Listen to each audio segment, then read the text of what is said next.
waiting patiently for this potentially historic decision. We want to bring in Republican Florida Congressman Matt Gaetz of the House Judiciary Committee. Congressman, thank you for being here. Do you see Manhattan's DA definitely indicting former President Trump?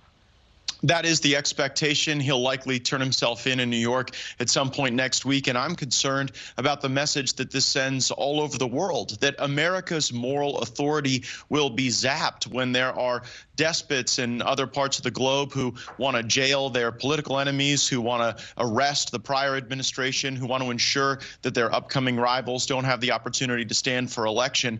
I think President Trump will come out of this likely stronger politically, but no one likes being indicted. And so it's certainly a sad day for the country, and one that I think America will pay for globally for some time. You know, and there are a lot of people who would call this karma because of things and actions and words that former President Trump has made. But 3 House Republican committee chairs, including from the Judiciary panel, which you serve on, are now seeking a testimony and documents from DA Alvin Bragg. Do you think this is going to happen?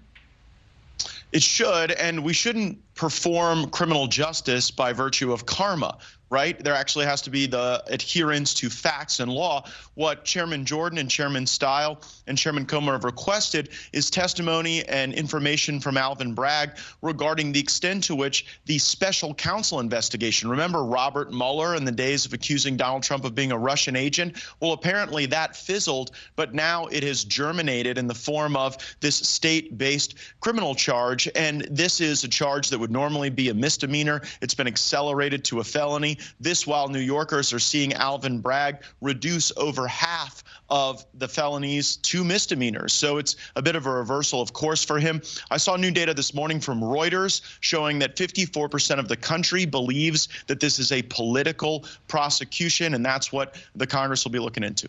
Okay, we might not see a court proceeding until we are nearer and nearer to the 2024 GOP presidential race. I know you're a fan of both former President Trump and Florida Governor Ron DeSantis.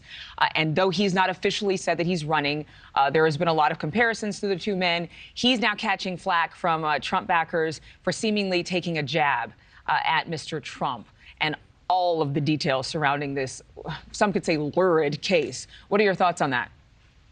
Well, if I were governor of Florida, I would not allow any Floridian to be hauled before some Soros-backed prosecutor in some blue city over politics. And I wouldn't make an exception to not protect the president of the United States.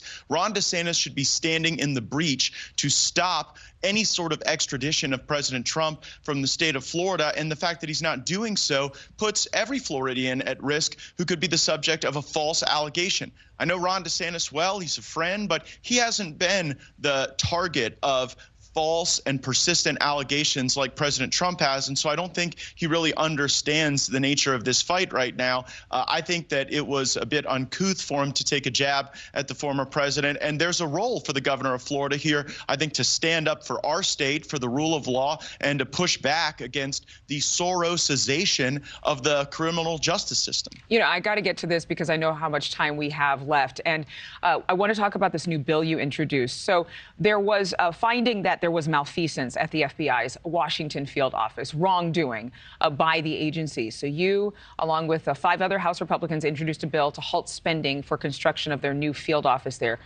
First of all, why don't you tell our viewers exactly what this malfeasance was and how likely this bill will pass?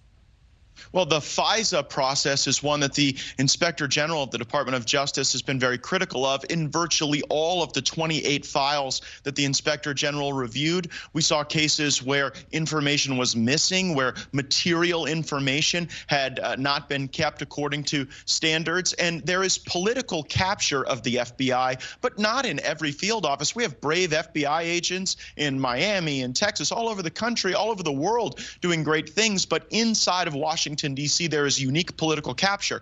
Now, Nancy Pelosi greenlit a new FBI facility larger than the Pentagon in the Washington, D.C. area. I believe that House Republicans should use the power of the purse to block that. If anything, we should be supporting the work going on outside of Washington, D.C., not the political capture that has occurred inside the Beltway of the Swamp. Thank you for watching. Go to newsnationnow.com to find NewsNation on your television provider. And don't forget to click the red subscribe button below to get more of NewsNation's fact-driven, unbiased coverage.